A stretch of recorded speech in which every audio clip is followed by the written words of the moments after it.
Hi, good afternoon. We are just gone live, so we're going to give it a few minutes to have people sign in. So thank you for joining us.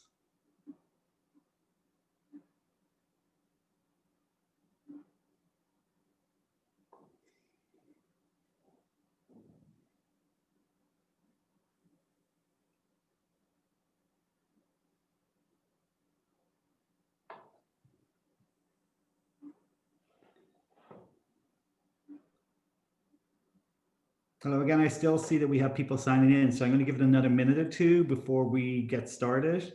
But thank you once again for joining us today.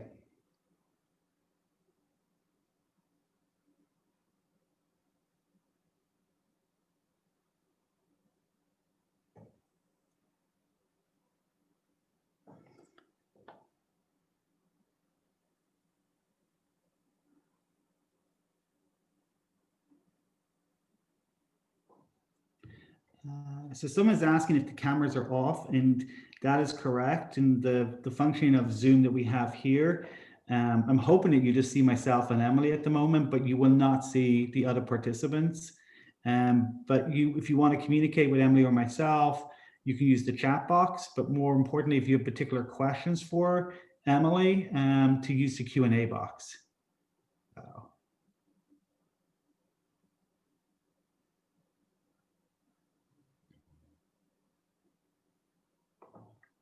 I'm just going to give it one more minute, and we can start with a few introductions.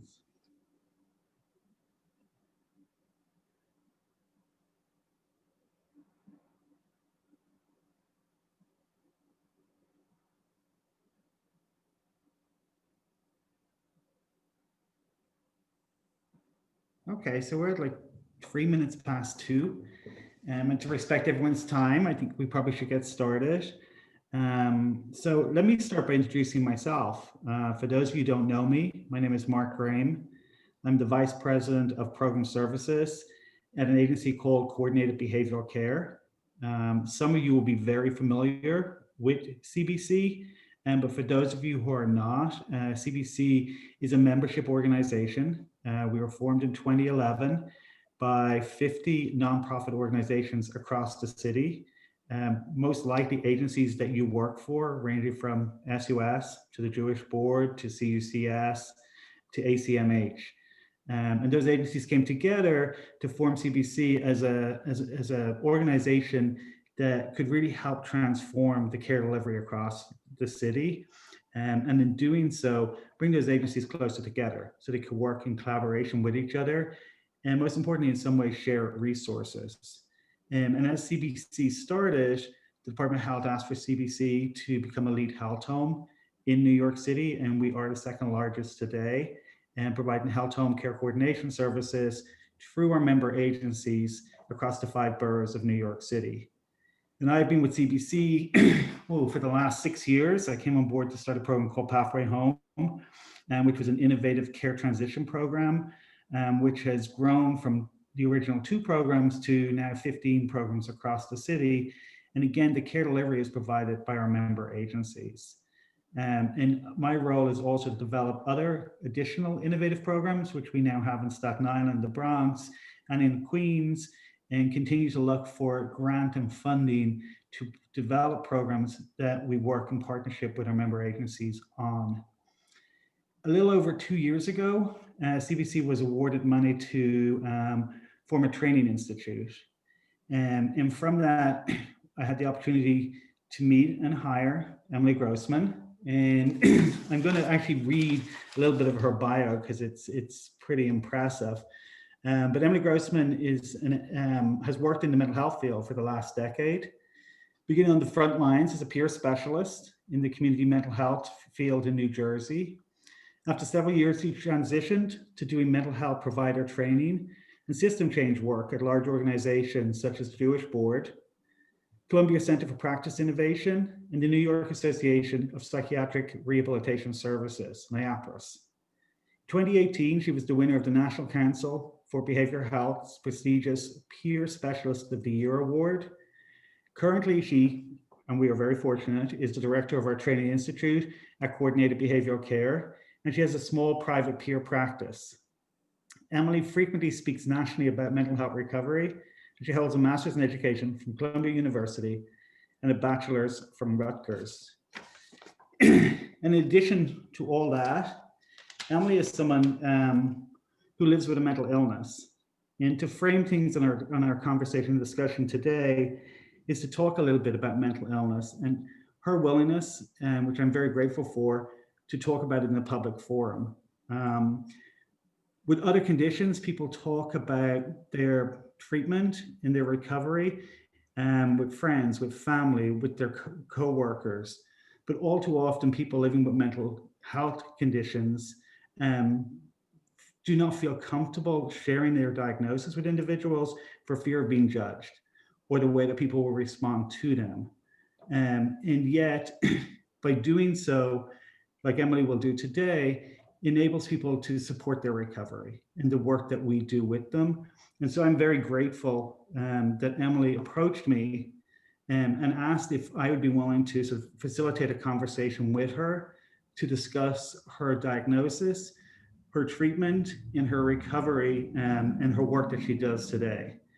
And I suppose in many ways, I'm Emily's supervisor. I also see her as a friend and a colleague. But I know it can't be easy for anyone to come forward and say to their supervisor, I have a mental illness, and I would like to talk about it. So I suppose my first question to you, Emily, is like, what made you want to do this today? Thanks, Mark. And first of all, I want to thank you so much for that wonderful introduction. And thank you so much for being the kind of supervisor and colleague and friend that I feel like I can feel comfortable sharing openly about this with. And, that's something that, I count my lucky stars. I feel very blessed that I have a supervisor like that. So thank you for being you. I'll start with that, Mark. I really feel like sharing about my recovery journey is part of my purpose in life.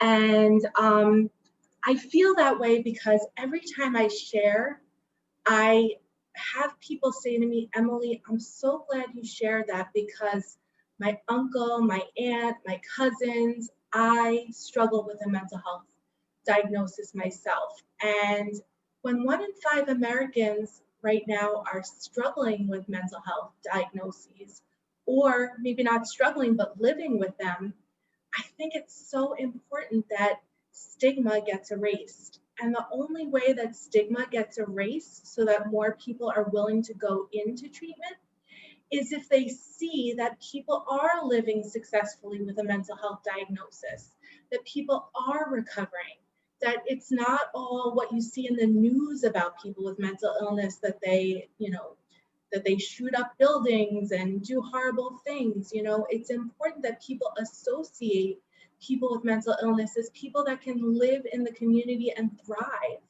So that's really why I wanted to have this conversation today. And I also think that I wish it were more acceptable in more fields for people to be able to be open about their diagnosis with their supervisors and with the places that they work, because it makes life, in my experience, a lot easier, and it also is nothing to be ashamed of. So that's a little bit about why I wanted to talk about this with you today, Mark.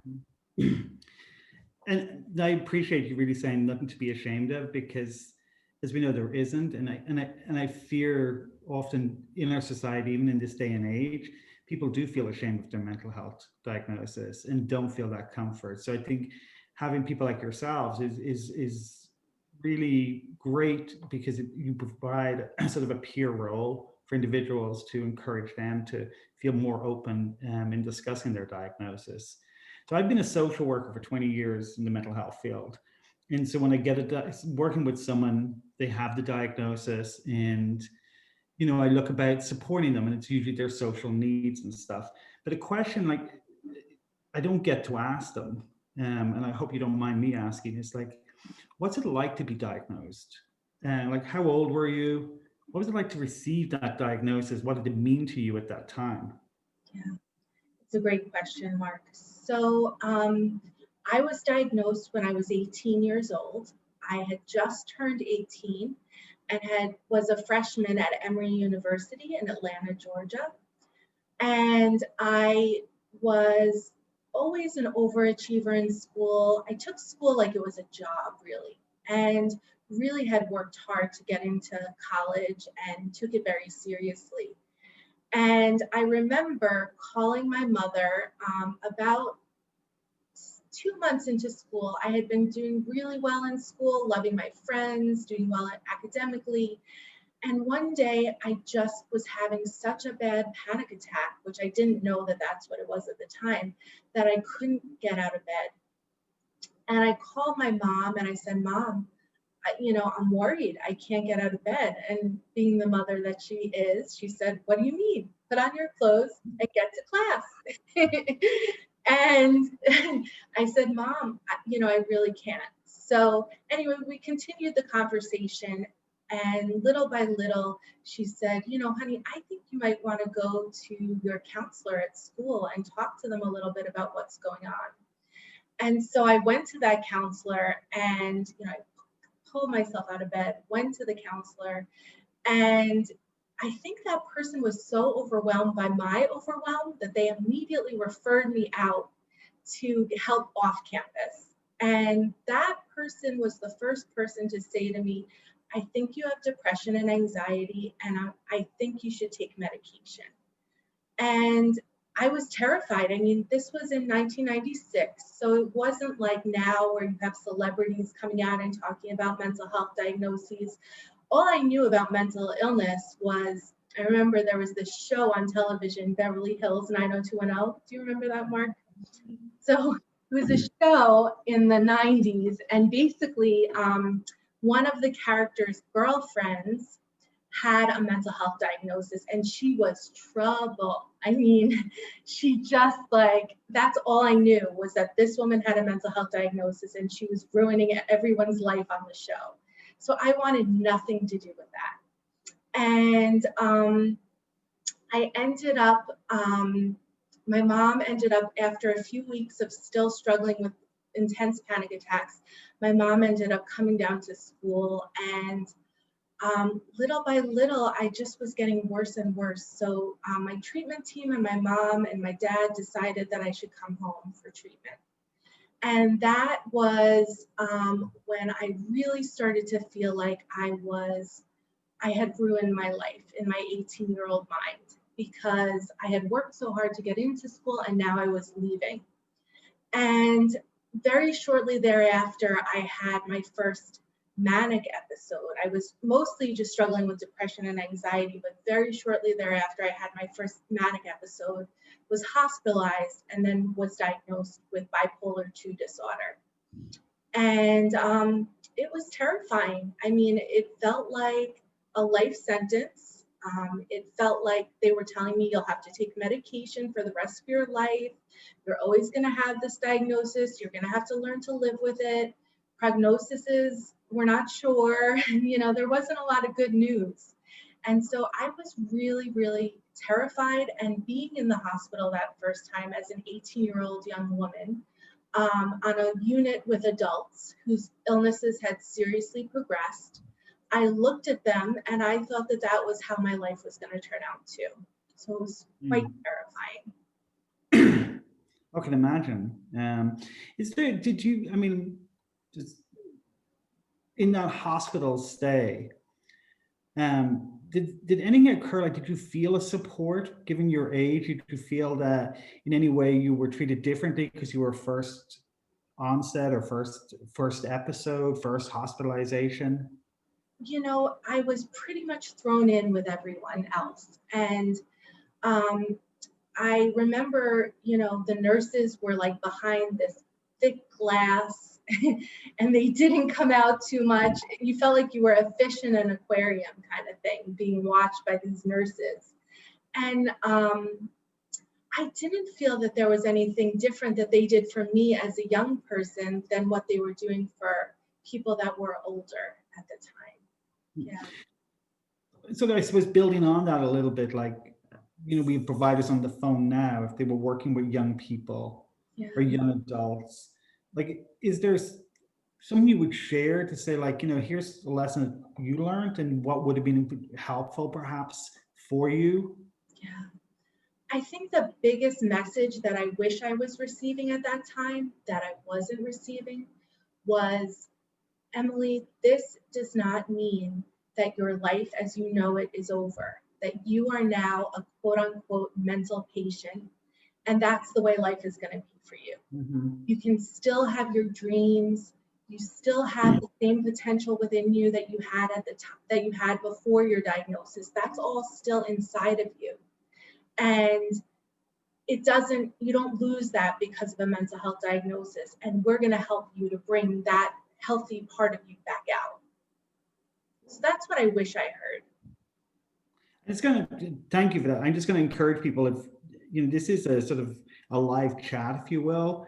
And so I have questions in my mind and stuff, but we were sort of talking before, if people want to add things to the Q&A and join the conversation as we go along, or you can save them to the end, but just want to put that out there. But just, again, it's sort of my sort of own interest and stuff, that time that you had that first admission, did you feel that you could comprehend? I mean, you talk about the fear of this is a label for life, but here's someone saying, here's medication, it's going to make you feel better. Did you feel you got the understanding of the purpose of a medication, the side effects, and how you would respond to those? Again, like you're 18, like is this medication for life? What does that mean? Did you feel it was well enough explained for you? Yeah, I remember in my first hospitalization, they sat me down and they showed us a video. There were several of us in the room, and they showed us a video, one of those cartoon videos where it's like, here's the serotonin and here's the norepinephrine and this is what happens. And they kind of showed the science behind it a little bit. And what I was struggling with the most is, where is the blood test? Where is the brain scan that proves that this is actually what's going on? I mean, I was so self-blameful, and that may have been the depression, but it may have also just been my natural tendencies, that I didn't necessarily believe that it wasn't my fault, that there was something really wrong. I really felt like I had sabotaged myself.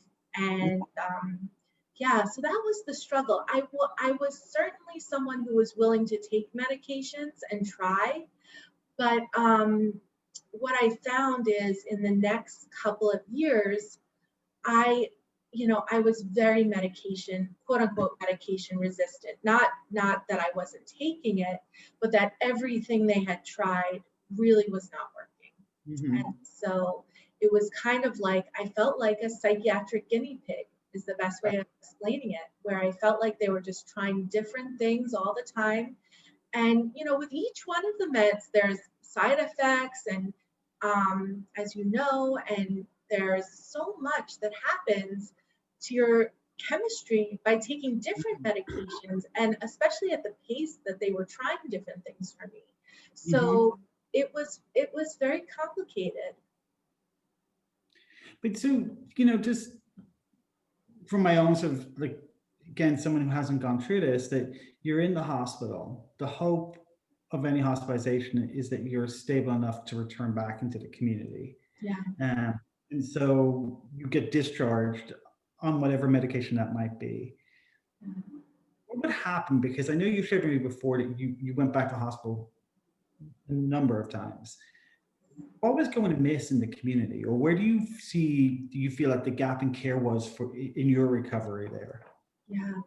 So I think that part of it is that going into a hospital, my family assumed, because we didn't have a lot of experience, any of us, with mental health struggles that I knew of anyway, that, okay, just like if you have a heart attack, you go to the hospital, they operate, you come out, maybe you go into rehab, but then you're better. And that's not always the case with psychiatric hospitalizations. As we know, so many times, it's just to keep the person safe from being a danger to themselves or others. And then you get right back into the community, and you have to, number one, deal with all the trauma you experienced in the hospital, because it can be extremely traumatizing. And then number two, you are surrounded by family and friends who think, okay, she went to the hospital, now she's probably better, you know? And that wasn't the case. And there, and navigating, I mean, I'm blessed that I have a family that's willing to help me navigate resources, or was when I was in my teens. Now, of course, I do it myself, but even so, the system is so disjointed, and finding good care, I mean, it's really difficult. It's just a hard system to navigate. And I can honestly say that it took quite a few years before I found a therapist that really was able to understand what I was going through, understood serious mental illness, and understood how to help me. It's so, because again, your age, you're 18, and obviously you completed high school, you went to college, and Yeah. so you have friends who also did the same thing, and yet they're returning from college, or they're moving forward with first jobs, partners, relationships, maybe marriage and stuff like that. How did you feel like, and did your relationships get affected by this in a negative way, or how did you navigate that, and how did that impact, I suppose, in your emotional well-being? You know, it did affect me very much so. So while I was in college, that was the period of time where I was in and out of the hospital over and over, like a revolving door, probably about 12 times. And I was fortunate that my family made a decision. I think I would have loved to have gone back to my parents' house, left college, and just hidden until this blew over. I was very embarrassed about what I was going through, but my parents were not on board with that. And they really pushed me to stay up at school while I was going through this. In fact, even on holidays, they would come to visit me, but I wasn't encouraged to come home, because every time I came home, there was this sort of regression, and it was hard for me to want to go back to school. So yeah, it was very much that. And then, you know, as I'm going in and out of the hospital as many times as I did, I always say that the hospital gets inside of you just as much as you're inside of the hospital. And what I mean by that is I was becoming a mental patient. And I hate that term, but that's the only way I can use to describe, you know, I was becoming, the system was getting inside of me, and I was becoming more and more debilitated by my struggles because of being in the hospital so many times. And I was watching college friends. Luckily, I was very involved in my college social life still, and my parents were very open with their friends about what was going on, and that was a good model for me. I became very open with my friends about what was going on, and it helped me to maintain some friendships that I think I would have otherwise lost, just by being open about it. But you know, I definitely, I lost a couple of years of college where my friends were graduating and I wasn't. And even more so, as I was becoming more and more entrenched in the symptoms of my illness, I was losing ground. And I remember going out to interview for my first job, and I just couldn't put it all together in the way that other people could. I had started experiencing psychosis, and I had really started to struggle with that.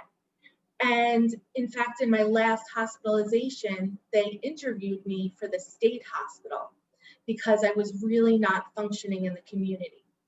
And I just knew what to say at that point. I was a good actress, and I knew what to say to get out of the sentence, as I call it, a sentence that I feel, you know, clinically was probably appropriate, but I just knew what to say to get out of it, you know, because I had been in the system for as long as I had been.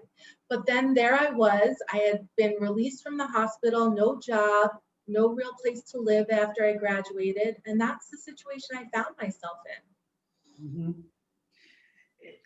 Just on sort of a little side note in a way, I've worked with patients over the years who have said something similar to what you said there. I knew what to say.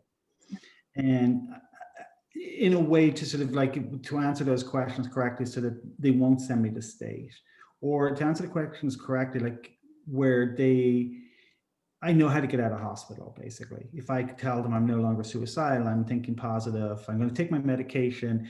Do you feel like, again, looking at sort of providers on the call here, Yeah. when you advocate for someone, we as providers often know a person better because we've worked with them in the community. Is there a role or advice you could give to providers about how do you advocate for your patient when you know they're trying to pull the wool over the doctor's eyes or the hospital, and maybe everyone's in the game together and the hospital kind of know it too, but like how do you advocate to keep someone perhaps longer because it is important for them? Oh, that's a hard question, Mark. I guess I think that one person alone is not going to be able to advocate for someone who is already pulling the quote unquote pulling the wool over people's eyes. I think it has to come from multiple sources, parents and providers. And, I can tell you that there was a time my parents had to hospitalize me against my will twice. And there was a time when my father actually sat down with the psychiatrist and they were ready to release me and I was ready to go. And he said to the psychiatrist, "Are you willing to sign something that says that there is no risk whatsoever if Emily leaves this hospital?" And he got freaked out and he kept me. And that was actually the hospitalization where they found the medication that ended up really helping me long term. So, That's so interesting. yeah. I have a question, the Q&A, and I'm going to sort of go over to in a second, but I just wanted to make one comment. As a parent myself, that something that you mentioned your parents doing of pushing you to be independent and not take you in is, I would say, a very hard thing to do, because I think if it was a child of mine, I'd want to wrap them up in cotton wool to protect them the way that we do, which almost perhaps is a disadvantage to them in the long run because they become sort of dependent on that home. So like to your parents, and it's certainly not an easy thing to do. So. Yeah, so if I can comment on that for a second, my parents did a very good job working along with my treatment team, and it must have been torture for them because I do have very mushy, gushy, lovey kinds of parents, and but they exercise tough love. And they got that message from my treatment team that the best way to help me was not just let me go back into my bedroom where I want in their house where I wanted to be, but to push me to try to go forward with my life, because that was the only way that I was not going to be institutionalized, And I had to fall on my butt a lot, quite honestly. And it must have been terrifying for my parents. And I know it was, because upon reflecting back, that's what they've said. But it also was the only way that I was going to get better. It was the only way that I was going to stand up on my own 2 feet and learn how to care for myself as an adult living with a mental illness. And it ties in a little bit. So Bob put some questions in the Q&A, and I'm going to come back and forth to some of them. But one that sort of stands out to me now, that when you were going through this process in and out of the hospital, where was the peer? And if it wasn't available, and I know what a peer advocate you are now, to the clinicians or people listening, case managers listening, where would you recommend that they connect someone they work with to a peer, and what role could that peer play that may support them when they're going through this sort of perhaps chaotic stage, if you will? Yeah, I think as soon, I did not have a peer right away, for sure. And I'll tell you a little bit about when the first time I actually saw someone who is successful with a mental health struggle. And I'll talk about that in a minute, but I think peers need to be introduced from the beginning. And maybe I'm just biased because I am one, but I know that when I was finally exposed to the person that really inspired me, it took my recovery to the next level. I mean, this was a person who I was being trained. It was after I had come into my recovery, and I was being trained to share my story through NAMI in our own voice. And the trainer was a gentleman who, Robin Cunningham, from the 1940s, he was diagnosed with schizophrenia and was able to not only recover from the 1940s, but go into several Fortune 500 companies. He became a CFO, and seeing his recovery and his strength, but also that he was able to live a successful life in spite of, but also because of his mental health diagnosis, was so encouraging to me. And that's when my recovery really started to take off. It's so, and okay, before I want to follow that up with a question, but if I'm a case manager on a health home care coordination team, where do I find a peer for my client? Like, and you know, I know these places, and some of them run off the, you know, people might say, oh, it's obvious, but if you don't know, where do you go to find a peer to connect someone to? You know, it is in community mental health, I feel like it's way easier because so many of the teams, whether it's ACT or our wonderful Pathway Home teams, they have a peer, or even On Track, which is for people with first episode psychosis, they all have a peer embedded in the team. And I hope that this model continues and expands even more over the years, because the efficacy of it has been just so incredible and has been studied and proven. But outside of that, outside of community mental health, it is hard to find peers. And that's one of the reasons why I made a decision to go privately into peer practice, because I wanted to allow people to know that there is recovery that weren't otherwise exposed to peers. And that's one of the reasons I do a lot of speaking as well, is because I want people to know that that peers exist and that it's really a thing and that people really get paid for it. I can't tell you how many mental health providers I talk to in private mental health that know nothing about it. So, yeah. You know. And I would do a shout out for NAMI. Yes, big shout out for NAMI, DBSA, the Depression and Bipolar Support Alliance, Mental Health America. They're all doing a great job with that.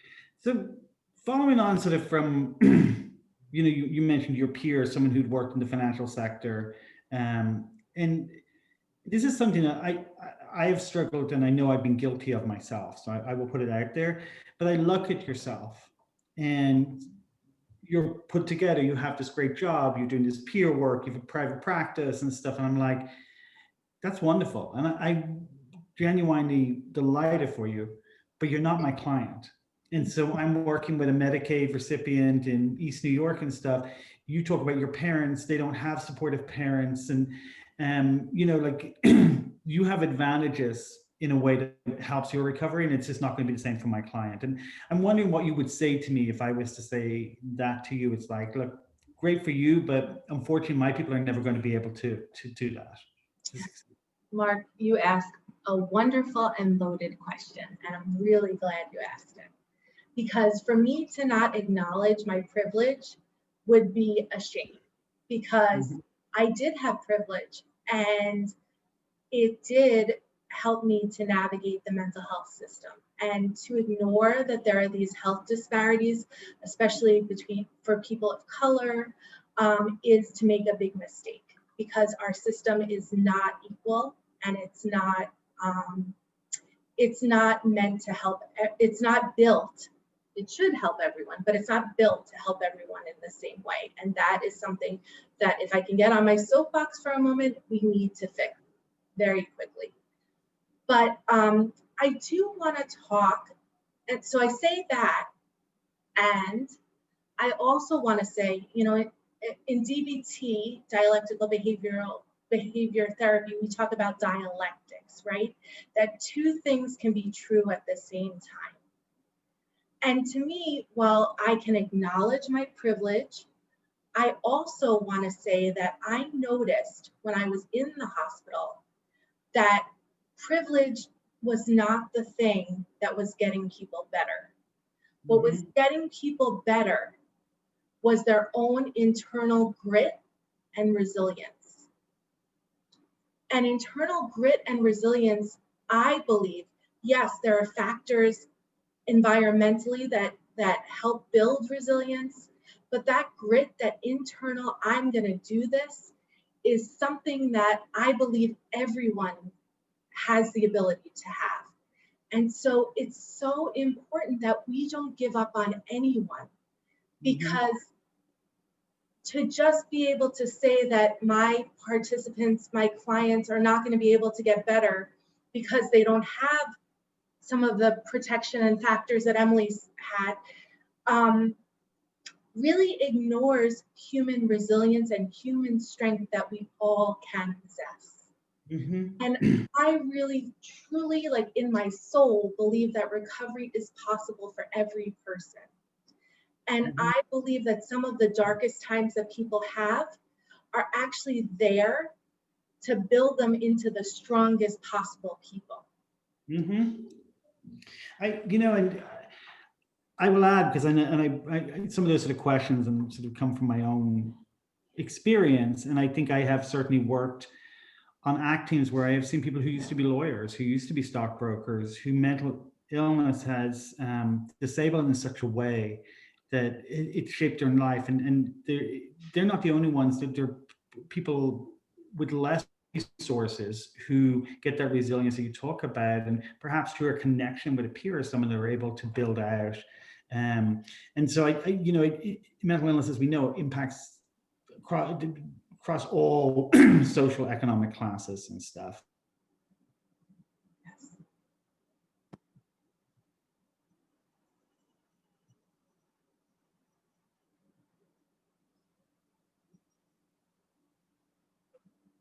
Program that I can meet someone and they're like, I want to be a chef, and I can send them to tailor things to a little bit of where that person is at. But when you go back to your own recovery, where was the turning point? Like, can you pinpoint something that occurred after your 12th hospitalization, about to go to state? Was there a particular person who came into your life, a particular worker? What happened? So it was not just one turning point, it was a series of turning points. But there are a few that really stick out to me and come to mind. So the first one was that I had a very close relationship with my younger sister growing up, but it was very startling and overwhelming and traumatic for her to have a sister going through this, especially her older sister. And so she took a step back from our relationship because of that. And after all of these hospitalizations, I was in supported housing, and my sister sent me a book called Awaken the Giant Within, which is Tony Robbins. He's a big guru of sorts. Oprah discovered him. He's kind of like a life coach. And in the book, he talks about his life before he became a life coach. And he was, homeless. He was living in his car. He had no relationship, no job. And then he became Tony Robbins and became this big guy. And maybe it was a little grandiosity on my part. And I didn't think I was going to be Tony Robbins, but I thought to myself, if this guy can do it, maybe I can too. And so that was the very start of it. And then I came across a woman named Sherry Schwab, who was the social worker who really changed and I'd like to say saved my life. So I found her because I was coming out of a community mental health hospitalization, and they had lined me up with my new social worker, and I sat down with her, and I have strong intuition, and I was crying, and she just didn't know what to do to calm me down, and I felt so unsafe in the situation. So I literally got up out of her office. I went to the front desk and I said, "This is not working. I need someone else." And they listened to me, and they brought in the big guns, I call her, because she was the social work supervisor at this community mental health center where I was at the clinic. And her name was Sherry Schwab, and she said, "Oh no, young lady, you are crying, but you're an adult. Please, I want you to pull yourself together. I want you to tell me what's wrong, and we're going to work on this together." And just the way she talked, I was like, okay, and I kind of pulled it together for a minute. And she said, I'm a very busy woman. Here is my card. I want you to go home. And if you want to work with me, call me.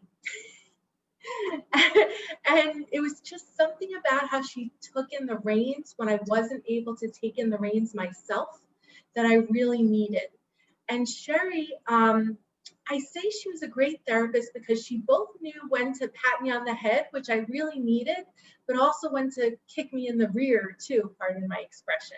And I needed a little bit of both.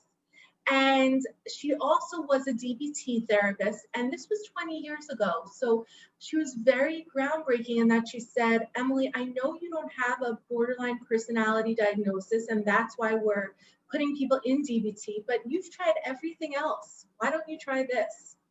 And I love I was in group therapy and individual therapy as well with her.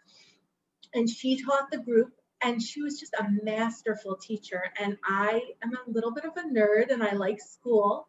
So I was sitting in DBT taking notes and doing my homework. And for the first time, I had a set of skills to help me to manage these emotions that I was experiencing through bipolar that were off the charts.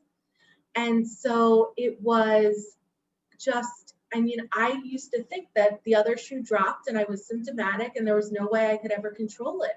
And DBT moved the locus of control to internal as opposed to being an external locus of control for me. So I felt like I had some control over getting better and my own diagnosis.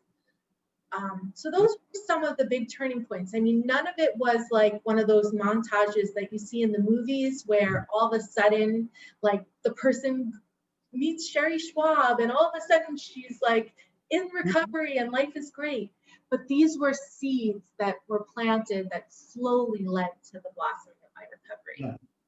Well, they often say is that, and I've worked with people who've been in and out of the hospitals a lot, like you describe. And sometimes it can just be that right moment in time and the right person being there. And that makes the difference in upon that particular discharge, that it really changes it for the person, and an insight is developed, or they decide on a different sort of course of action to take. And it's that sort of combination of factors come into play and sort of pretty much in some ways all align. So it's, and Mark, I can just say that I was always trying my level-headed best to get better. There was never a time where I was like, I give up, I'm not taking my meds, I'm not doing this. But mental health diagnoses and mental health struggles are really, really hard to get better from. There's nothing harder than when your mind is telling you things that are not true, when you thought growing up that you could rely on your mind for everything. And now all of a sudden your mind is telling you things that aren't really true. And in my case, I was seeing and hearing things that weren't really there, and it was totally unsettling. So, I think that it takes a while for a person realistically to get their bearings when they have a new internal environment going on, Just as we're going through, just to add that someone had mentioned, I think, asking if you're familiar with community access, is Howie, the HARP peer training program. Yeah. Obviously, to mention that it's free, but if you do, I suppose for people on the call, if you're working with individuals who are looking to become peers themselves, who are in their recoveries, that it is a program. It's up in Harlem, I believe. It's a wonderful program. I highly recommend it.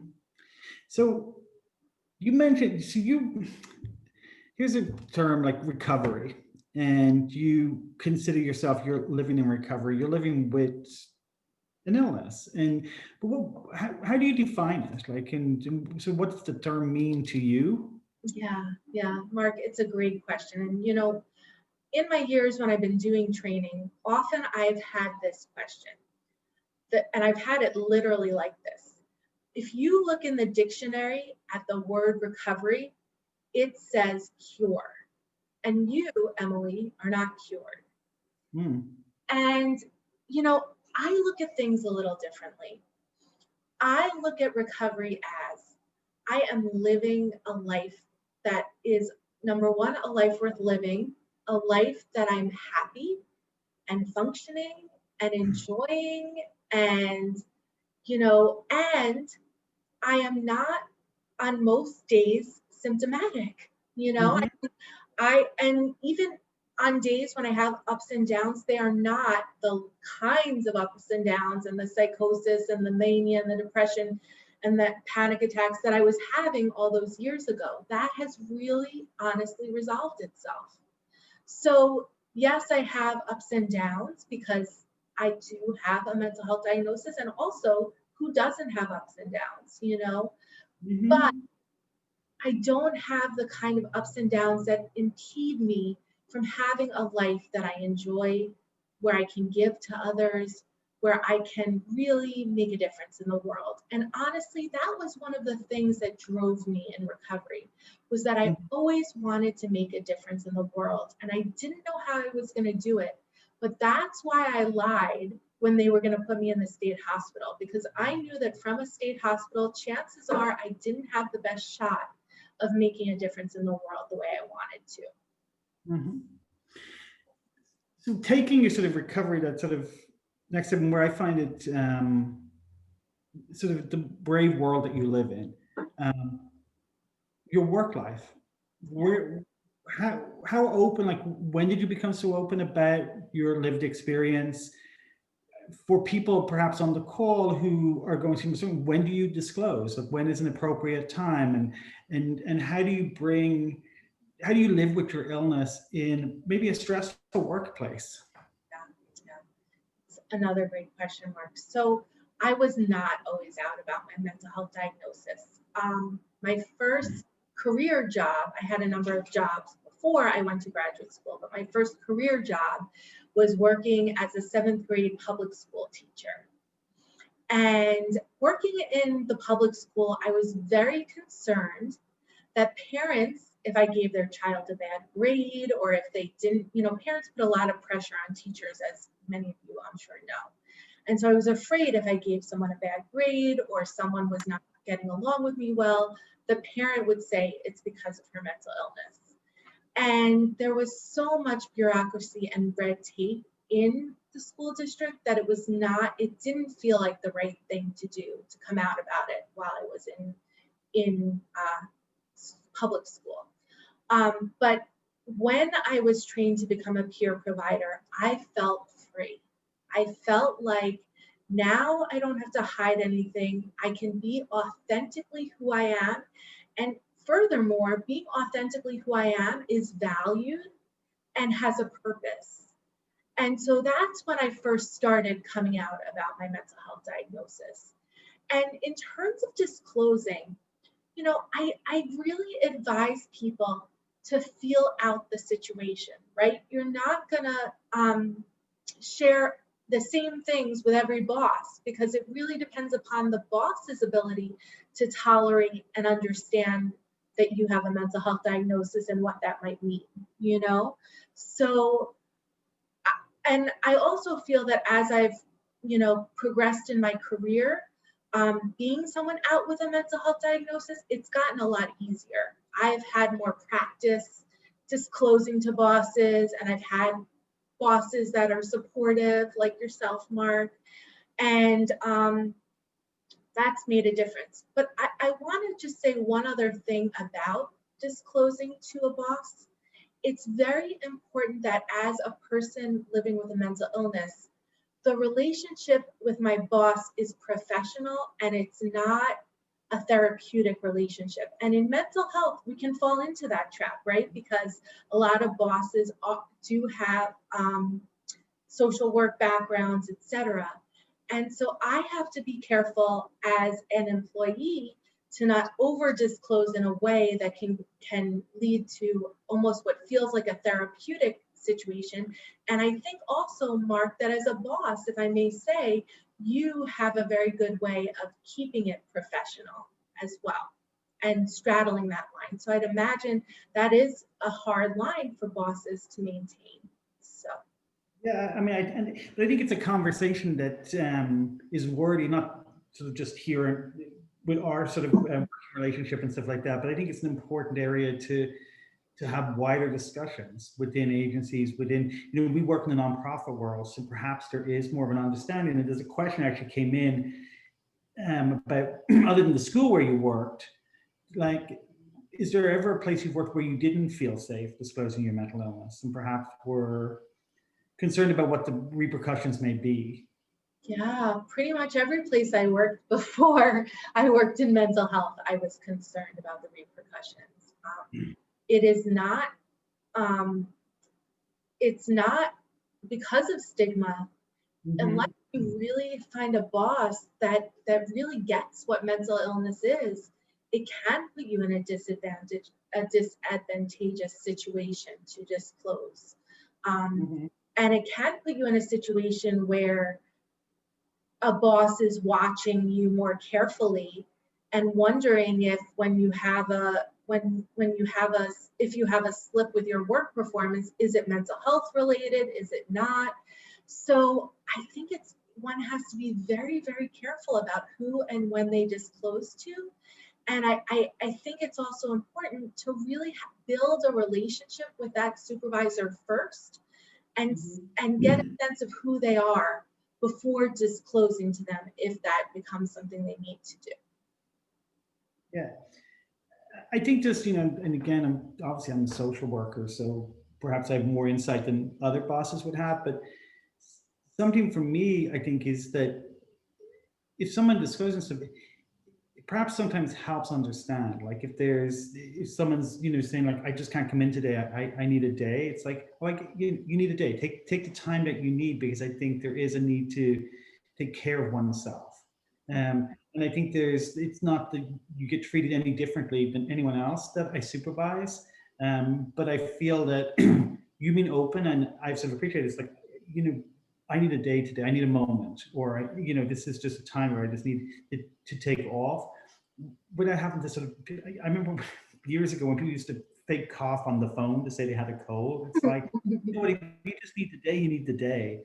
So the other question is sort of, go ahead, sorry. I just want to say, Mark, that I hope we get to a place in society where mental health days are for anyone, are the kind of thing that it's understood that a mental health day is just as necessary as a day that we need a sick day for physical health, And I do believe that sometimes peers are paving the way with that a little bit, because we do have to advocate for ourselves in those ways. And I hope it opens it up for the rest of people, that mental health days are okay, and not only okay, they're necessary for people, whether they have a mental health diagnosis or not,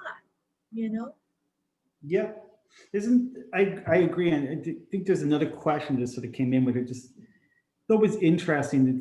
It's a little off from where we're talking about right now, but again, for case managers and sort of frontline staff, like if you're working with someone who you think may have a mental health diagnosis, do you have any recommendations, suggestions, how you may facilitate a conversation with them around that potential?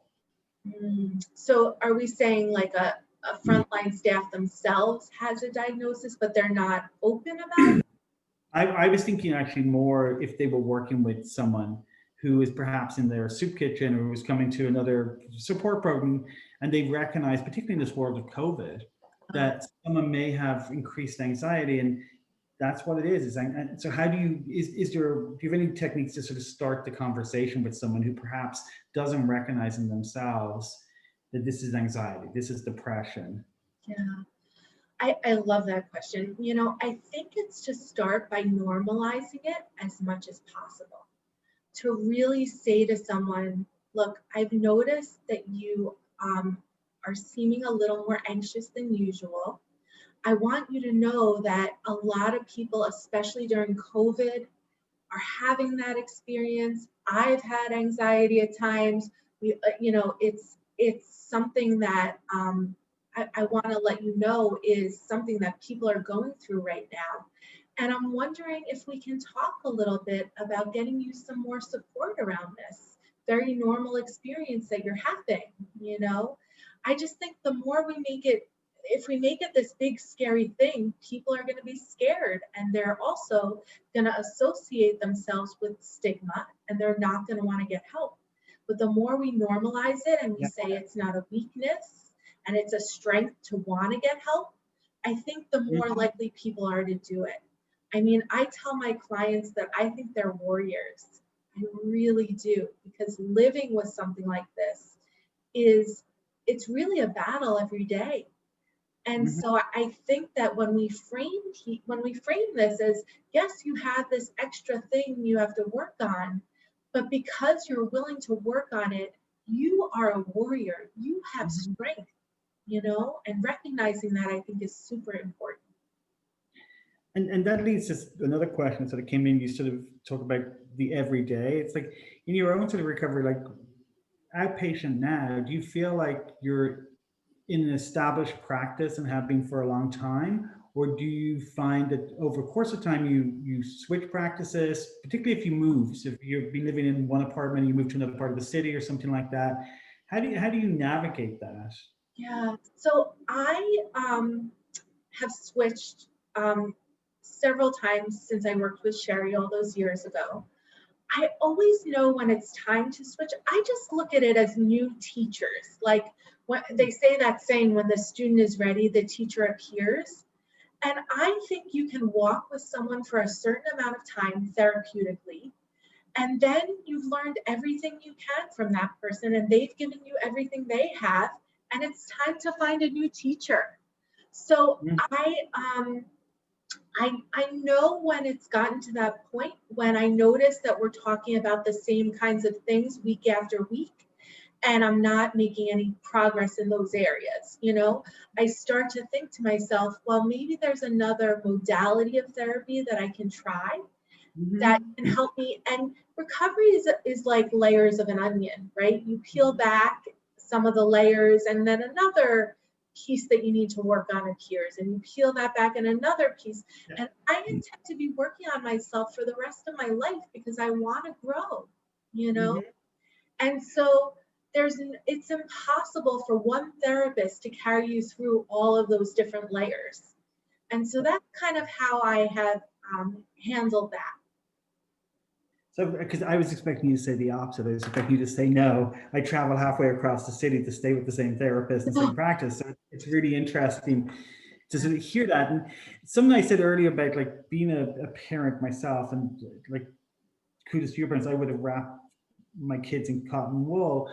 In the same way that I worry perhaps as a parent, if I had a child with a mental health diagnosis, that the workplace would be too stressful for them.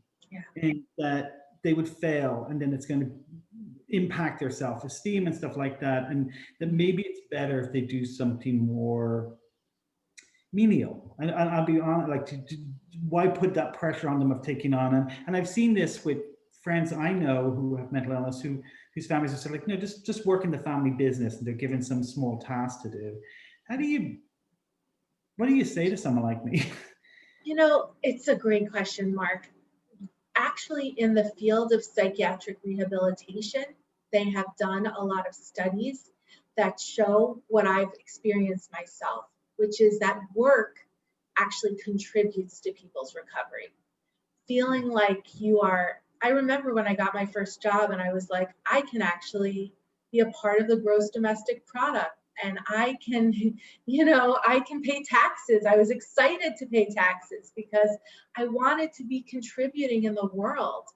And yes, I had a ways to go to build my worker skills, because when I was in college, when most of my friends were working, I was in and out of the hospitals.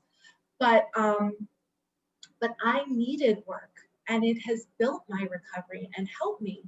And I find that too much idle time is not good for my recovery. So really, the more responsibilities I've taken on at work, the better I've felt. And not to say that there isn't a level of stress that I think is too much for anyone, but it's Mhm. not different for me than it would be for anyone else, in terms of the level of the stress levels. And to some extent, some level of anxiety and stress actually keeps my motor running, you know? So I found that the more and also besides all of that, having a job that I am passionate about, that is a calling and not just a career, has taken all of those why am I here thoughts away from me and helped me to build this beautiful life of recovery where I know what my purpose is. And that has acted to ameliorate so many of my own existential questions about why I'm here and help me to reduce my symptoms tremendously. So if I were working a different kind of job, where it didn't have a purpose and a mission to it, I think I would be struggling more, quite honestly. Hmm. So interesting. I mean, it almost goes against the grain of where I feel sometimes like, oh no, I want to lessen the burden for that person from stress and fear of the, and I've certainly seen people, and I think more faces like your own and more stories like your own are really encouraging for me in this field, to be able to sort of really work. And we talk about setting goals and being very person centered and stuff. And I do fear at times that my own hand up, that I limit that to connecting you to pros or getting you some, so I don't really help someone push through in the way that it's been, that you have gone through. Um, I No, Mark, I have one other story I want to quickly tell you Mhm. about that, which is when I was first in supported employment. I was working with a supported employment counselor who said, and I told her my dream was to be a great educator. So one day she walks in and she's smiling this big smile and she says, Emily, I have a great connection for you. And this was after I graduated college. I have a great connection for you. I've set you up with a great interview. It is to bag groceries at the local grocery store.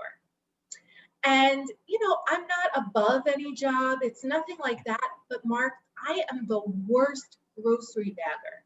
I mean, when I do it myself, I crack eggs, everything. Like I'm just not spatially. I would have lost that job in about 5 minutes. And then I would have really felt discouraged. But working on things that are actually my strengths has Mhm. helped me to build my self-confidence and my belief in myself again. But can I just ask, because I thought you were going to go somewhere else with that story a little bit. How did it, like, I would have thought to be told I finished college and stuff like that, I've got a great lead for you, you're going to be bagging groceries. I think that would have really impacted my mood and gone like, that's all you think I'm good for? And not that it's, as you say, you're above a menial job, but it's like, is this it? Is that it? Is this as good as it gets? My attitude was, if she's not going to help me, I'm going to get a job myself. And I went out and I got a job that was more in line with education because, I was just more like, I'm going to prove her wrong. And that was, but I think everyone's different in terms of how that feels for folks. Mhm. And I do say that helping people work towards their passion, their mission, their goals, like that is where people can start building this life worth living that they feel good about. That's it. So I'm conscious that we're it's a little over the 1 hour mark, Yeah. but we have time. We have 30 minutes for people if they have questions. We've had some come in, which has been great, but you don't want to just keep hearing them from me. So if you have questions, type them in the Q&A box, and I'll be able to share them directly to Emily. Um, I sort of a last one in some ways for you, like in parting words of wisdom for providers. So I'm assuming most people on the call today are providers. Like, you know, what would those pearls of wisdom be about how they can best help a client with serious mental illness? And obviously people are at different stages, but some of the things that you have learned through your recovery process that would be really good information for people to have? Yeah. The biggest message that I hope providers will take away from me and you and our interview together today is that the way a person presents when they are in the throes of the worst of a mental illness, if I showed you some pictures of me 20 years ago when I was at the worst, is not how they quote unquote are going to present for their whole life. And so holding on to the hope for people when they don't have it for themselves is super important, but also knowing that we do not have a crystal ball, right? We cannot predict based on how someone is presenting today, whether or not they're going to recover and what they're going to look like in their recovery. So it's just so important to not give up on anyone, no matter how much they seem like they're struggling, because people can and do get through. I mean, in my own case, to be interviewed for a state hospital, you have to be pretty bad. You have to really be struggling. And the human spirit is such that everyone, I believe, has the potential to turn their life around. I'm not going to say that everyone does it, but I believe that everyone has the potential deep within them to do it. And the more you believe that as a provider, I believe the more people rise to the occasion. Yeah, I just back to the state hospital. I worked with or we have a video of a testimonial video of Pass Away Home, and it was a woman who ended up in Creedmoor. But in the video, she's speaking about her work, like your connection with your social worker, her connection with her social worker, and she ended up going back to CUNY.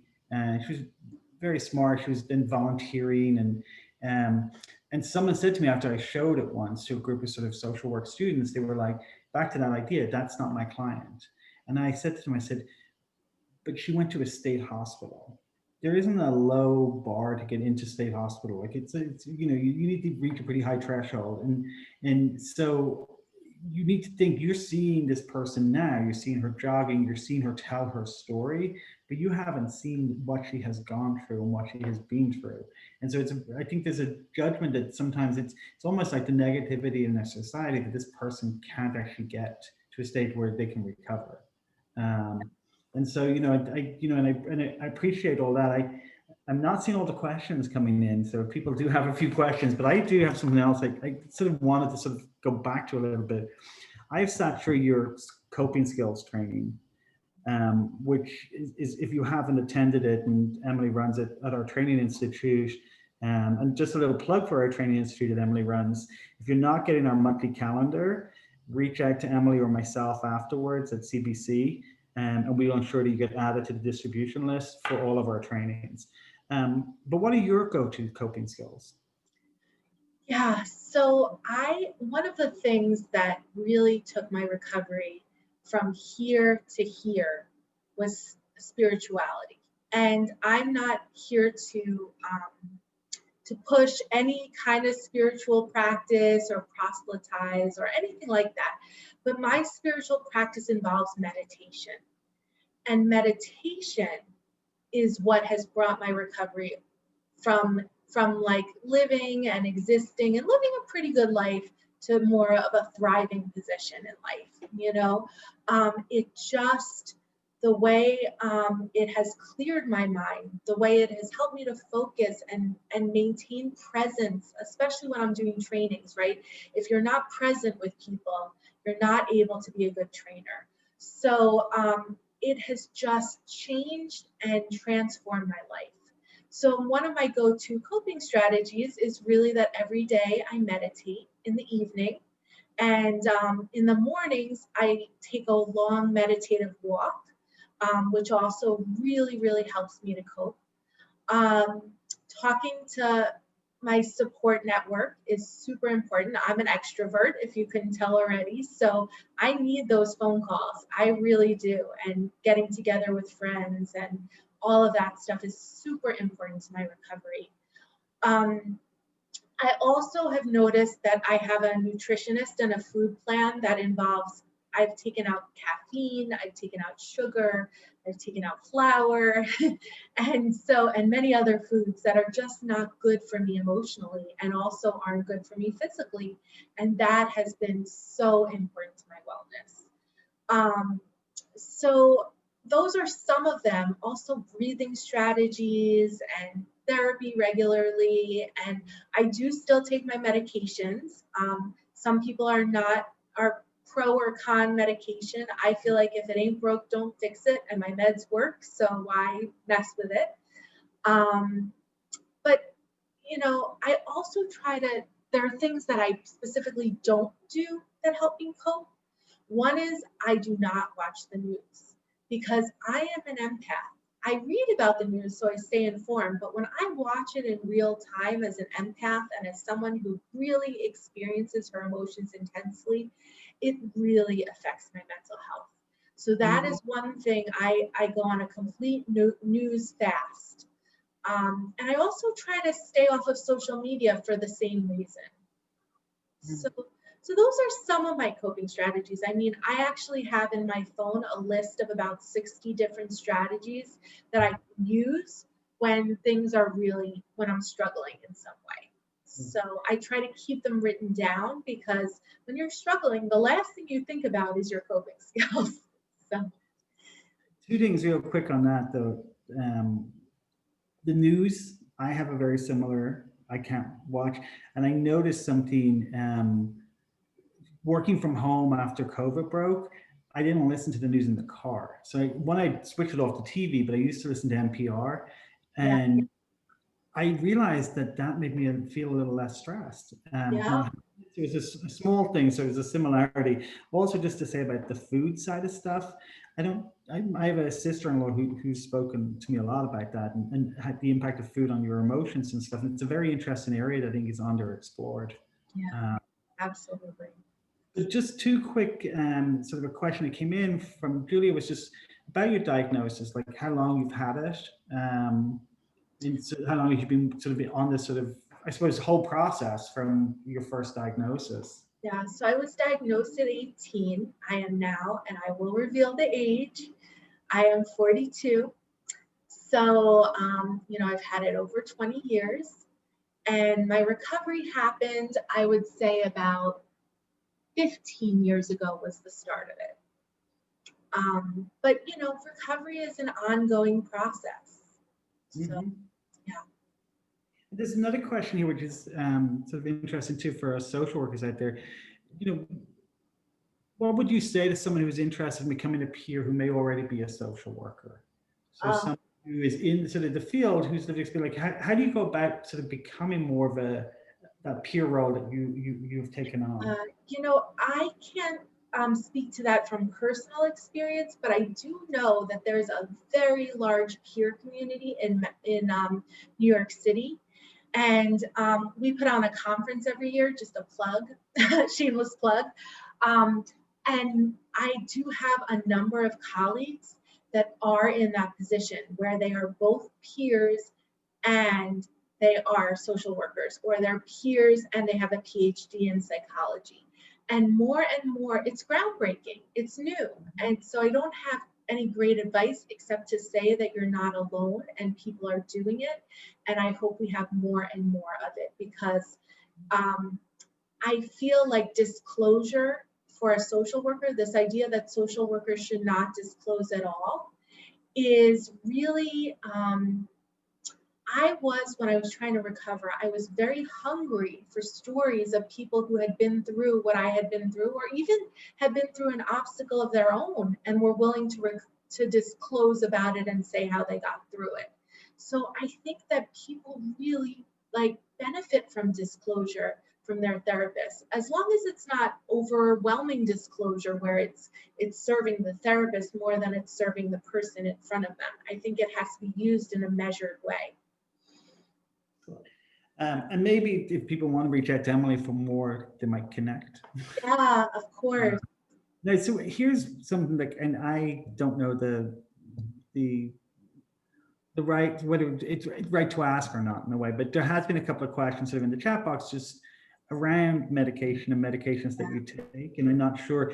One thing I would say is that, you know, medication differs for everyone, so depending on the Yeah. diagnosis stuff, and certainly, I think you mentioned at the beginning, people were trying to get you on the right course of meds that worked for you, and what didn't work for you may work for someone else. So I Yeah. just that caveat, but I'm not sure how you feel talking about medication and stuff. Yeah, I mean, of course, I don't feel like I need to keep anything a secret, but I do agree 100% with what you just said, Mark. I mean, the meds, you know, I'm on a lot of these chat boards where people are asking, I'm taking X med, what's your experience been with it before, etc.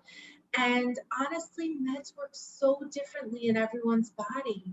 So I'm always hesitant to share what meds I'm on because I don't want people to run out and say that med worked for Emily so well, it's going to work for me too.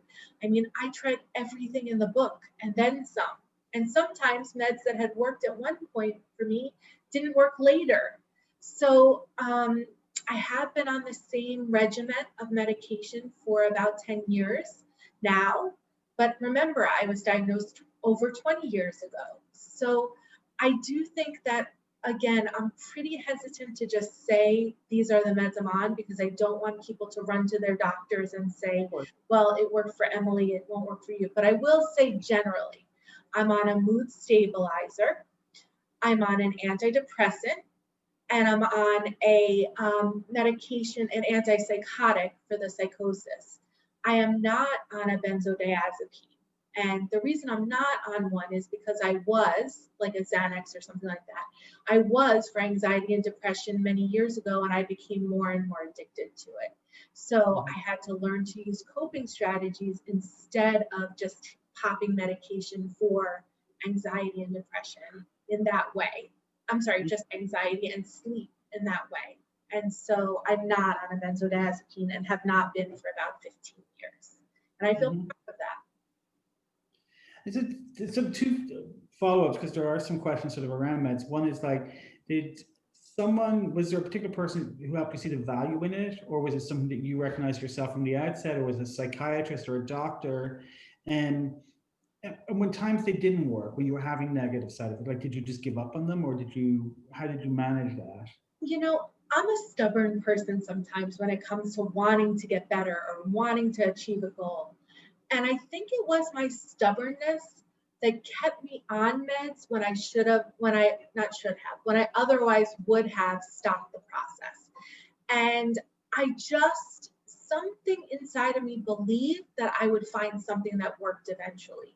And I want to say for folks that the way I know that my meds work is that I feel good and like myself before I ever had my diagnosis. And for the most part, I'm not having side effects. So that's how I know that my meds worked. I do want to say that I did have a side effect of a lot of weight gain on medication. And that's something that I'm always working on. But, and we're talking like 100 pounds, which is a significant weight gain.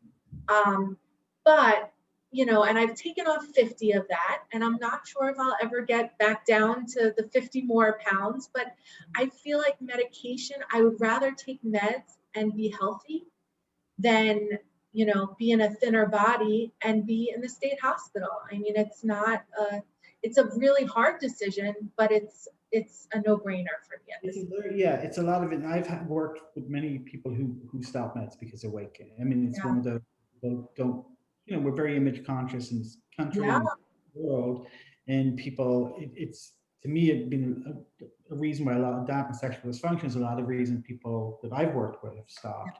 And someone just put in sort of the chat box, like, do you worry, like, you know, 10 years in the same meds, do you get to a stage that they just won't work for you anymore? No.